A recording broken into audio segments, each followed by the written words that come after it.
Hey everyone, I'm Skotti from Skotti RNY, and this is my week. Whoa, I almost did it again. 203 post-op Roux-en-Y gastric bypass and maintenance update. I'm not in the ones anymore, buddy. I'm not in the ones.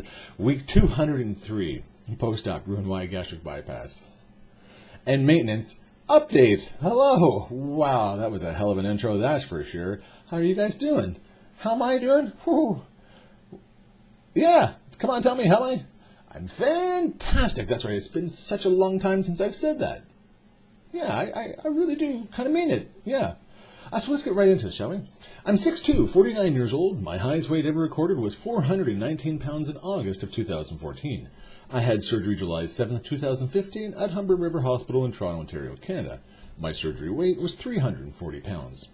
My weight loss surgery goal weight was 219 pounds, which I originally reached that goal at week 33.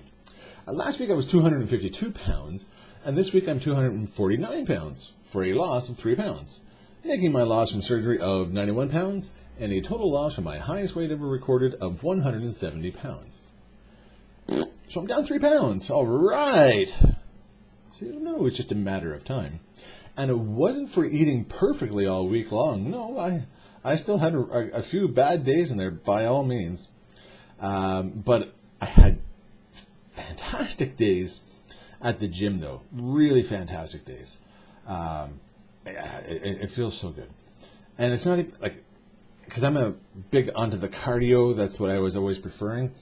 But I'm doing more weights now, and I almost kind of think it's maybe 60-40 weights to cardio. Not that I'm really, but yeah, you know. So yeah, it feels really good, and I feel fantastic. 3 times now already. All right. So I know that's kind of made a difference too, for the 3 pound loss, right? And so a little bit of healthier eating here and there.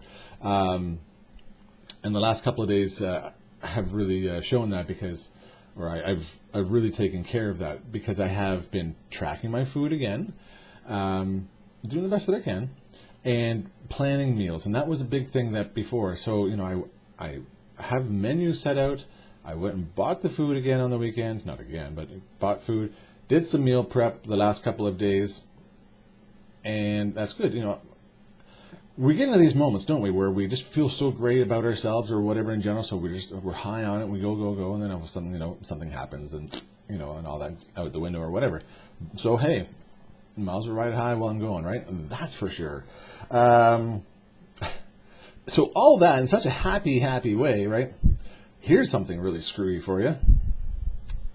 So not everyone, a lot of people out there say, oh, you know, when I'm down, I'm not this, I'm not that. Retail therapy makes me feel better, right? Well, you know what? Retail therapy made me feel better in a way. I had some retail therapy last week because of gaining so much weight, whether it just be in my gut, and of course my shoulders and back and arms, I had to go buy bigger clothes. Yeah. I think that's really the first time since surgery that I've actually had to buy bigger clothes. So I just went to the thrift store. I got some really nice shirts, actually. And I just, you know, bought a few extra shirts there because I needed them. But for the week or so, and for the couple of weeks, I've been feeling like, oh my God, like I don't feel happy in my own skin or my own shirts, really, because I'm getting like big. And not that was enough to say, hey, buddy, you know, smarten up and start losing weight. No. I just accepted feeling terrible. But as soon as I put on the new shirts, instantly I was like, wow, I feel so much better. Yeah, it sucks that I had to get a bigger size. I don't look extremely big, though. So I'm like, that made me feel good. And that really does. It really makes a difference. Is there anything that you do out there that makes you happy, like retail therapy or anything like that, where you've just had kind of a crappy moment, but it's kind of in a weird way, like mine, you know. Again, I was a bit bigger, so I had to buy bigger clothing, but yet doing that made me feel happy. Have you experienced anything like that? Let me know in the comments down below, by all means. So that was that. This past weekend, we were helping some friends move, and you know what? It was great. Yeah, it was actually really good. I was tired and sore, by all means, at the end of the day. Now, I also went to the gym in the morning and I did a huge workout too. Hello. But the tired and sore that I felt, back and leg, that's completely separate because that's its own issue. But my upper body, that was just, it was fatigued, but it wasn't sore and overweight sore. It was like, I'm a healthier person, but that sore was just from all day long, all day long. I woke up the next day feeling a lot better, if not almost normal. But it was that proud moment, right, where we all have, where we know that our fitness level, our healthy level, has gone up enough that when we experience things like this, it's not because we were 419 pounds and it hurt and it was painful hurt. Now it's just like, hey, you know what? I've fatigued my muscles all day long, and that's why they are like that, and they're better the next day. So that was like a really cool, great feeling, right? You know, just being able to help like that, and then being able to perform like that and not feel terrible the next day. That was amazing. And I had the craziest NSV. So with all the weightlifting that I'm doing and stretching and this and that, right? I don't know where or why it came into my head, but chin-ups. I think the only time I ever did a chin-up, I don't remember ever doing one in high school.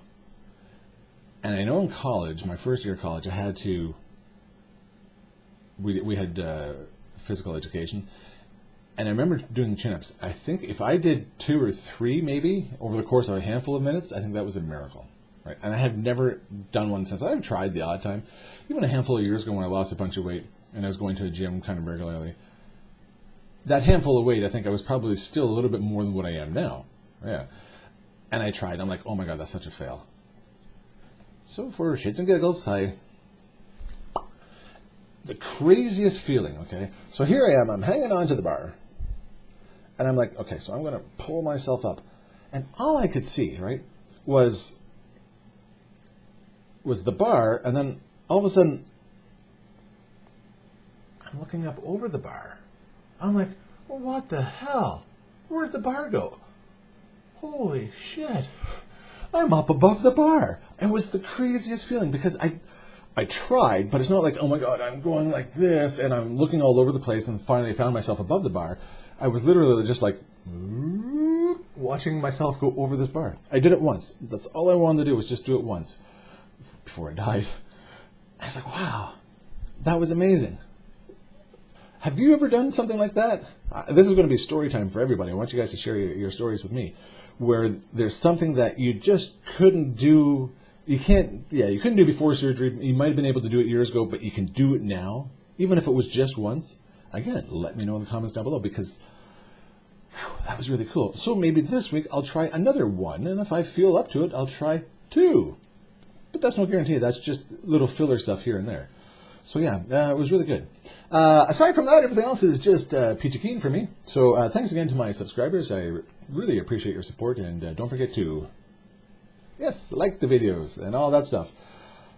And that's going to be it. Yep, thanks again, everybody. And remember, not every day is fantastic, but at least I have the opportunity to live every day. Until next time, take care and bye-bye.